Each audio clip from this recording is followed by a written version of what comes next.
Je suis Christophe Albino, je suis technicien chimiste à Arc Nucléar et je m'occupe plus particulièrement des traitements nucléaires. C'est des traitements qu'on applique aux objets pour les consolider en utilisant des résines qu'on fait durcir sous rayonnement gamma.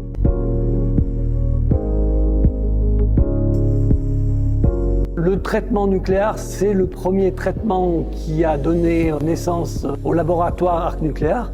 Né au début des années 70. Alors le procédé nucléaire est une méthode qui permet de consolider les objets très dégradés, car la résine utilisée est une résine commerciale de type styrène-polyester, donc c'est une résine qui est particulièrement résistante et durable.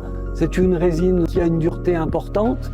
Elle a aussi une particularité, c'est que cette résine polymérise de façon irréversible à l'intérieur du bois. Donc c'est un traitement qu'on applique uniquement à des objets dont les autres techniques ne sont pas suffisamment satisfaisantes. Donc le début du traitement nucléaire suppose d'avoir un objet sec, car la résine que nous utilisons n'est pas du tout compatible avec un objet qui contient de l'eau, pour que la résine puisse pénétrer à l'intérieur de l'objet.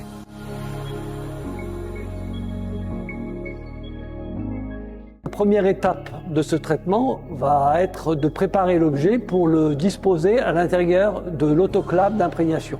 On appelle l'autoclave d'imprégnation une cuve d'imprégnation à l'intérieur duquel on peut faire du vide et rajouter une pression supérieure à la pression atmosphérique.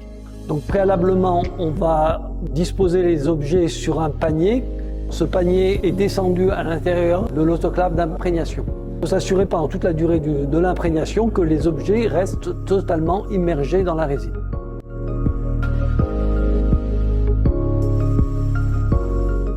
Ensuite, nous allons fermer l'autoclave d'imprégnation et nous allons pouvoir faire le vide à l'intérieur de l'autoclave.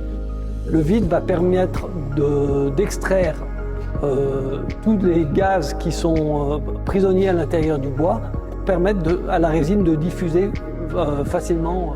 Donc le vide est une opération qui dure quelques heures. Ensuite, nous allons, à l'aide de ce vide, aspirer la résine. La résine va donc remplir l'autoclave d'imprégnation et les objets vont être totalement immergés dans cette résine.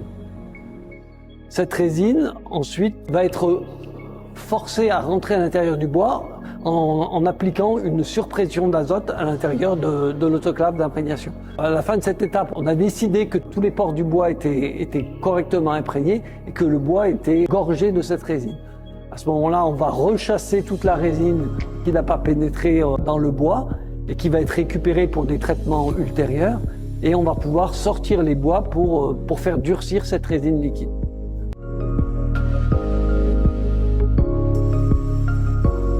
L'étape suivante va être donc d'essuyer les objets. Donc on va donc ouvrir la cuve d'imprégnation, récupérer nos objets qui sont gorgés de cette résine liquide et on va les essuyer et on va pouvoir ensuite les amener en irradiation pour faire durcir la résine.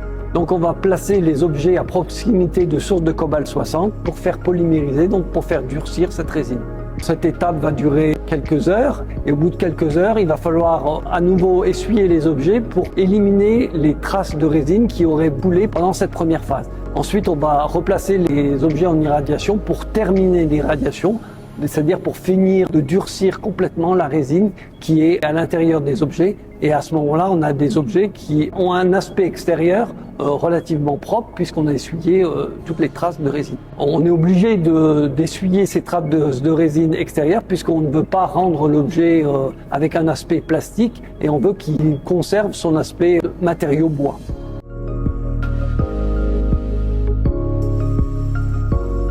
Une fois que les objets ont été polymérisés et que la résine a été complètement durcie à l'intérieur de la cellule d'irradiation, on place les objets dans une pièce pour les ventiler puisqu'il peut rester toujours des traces de résine et notamment du solvant de la résine qui est le styrène qui peut sentir un petit peu et qui a une odeur désagréable. Et pour éliminer cette odeur, avant que les objets passent en phase de restauration, on les place dans la chambre de ventilation où une ventilation forcée permet d'extraire ces vapeurs gênantes.